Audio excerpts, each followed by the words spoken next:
afraid we're not there yet. Pluto may be the last object marked on schoolroom charts, but the system doesn't end there.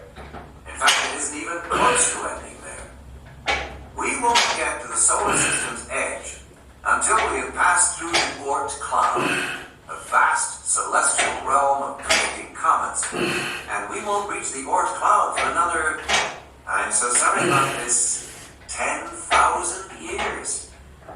Far from marking the outer edge of the solar system, as distance between any two of these civilizations is reckoned to be at least 200 light years, which is a great deal more than merely saying it makes it sound. It means, for a start, that even if these beings know we are here and are somehow able to see us in their telescopes, they're watching light that left Earth 200 years ago. So they're not seeing you and me.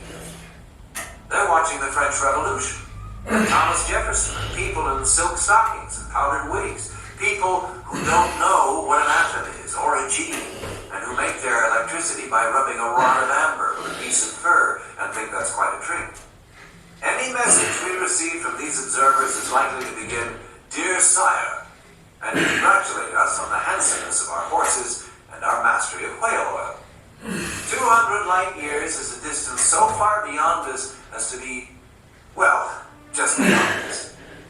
So even Evans's is a talent so exceptional that Oliver Sacks, an anthropologist on Mars, devotes a passage to him in a chapter on autistic savants, quickly adding that there is no suggestion that he is autistic. Evans, who has not met Sacks, laughs at the suggestion that he might be either autistic or a savant, but he is powerless to explain quite where his talent comes from. "I just seem to have a knack for memorizing star fields," he told me, with a frankly apologetic look, when I visited him and his wife Elaine in their picture book bungalow on a tranquil edge of the village of Hazelbrook, out where Sydney finally ends and the boundless Australian bush begins. I might be at the heart of things. It occurred to him that if a star collapsed to the sort of densities found in the core of atoms, the result would be an unimaginably compacted core.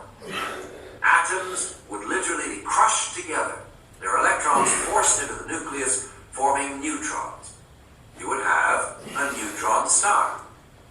Imagine 1 million really weighty cannonballs, stacks of photos and papers relevant to his pursuits, and he showed me some of them now. If you've ever looked through popular astronomical publications, and at some time you must have, you will know that they are generally full of richly luminous color photos of distant nebulae and the like, ferried in clouds of celestial light of the most delicate and moving splendor. Evans's working images are nothing like that. They're just blurry, black and white photos with little points of halo brightness. One he showed me depicted a swarm of stars in which lurked a trifling flare that I had to put close to my face to discern.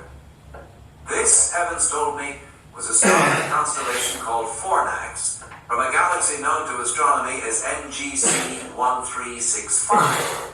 NGC stands for New General Category.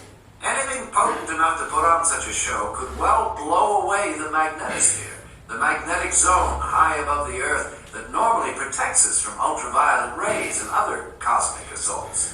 Without the magnetosphere, anyone unfortunate enough to step into sunlight would pretty quickly take on the appearance of, let us say, an overcooked pizza. The reason we can be reasonably confident that such an event won't happen in our corner of the galaxy, Thorstenson said, is that it takes a particular kind of star to make a supernova in the first place. A candidate star must be 10 to 20 times as massive as our own sun, and we don't have anything of the requisite size that's that close. The universe is a mercifully big place. The nearest likely candidate he added is Betelgeuse, whose various sputterings have for years suggested that something interestingly unstable is going on there. But Betelgeuse is 50,000 light years away. Only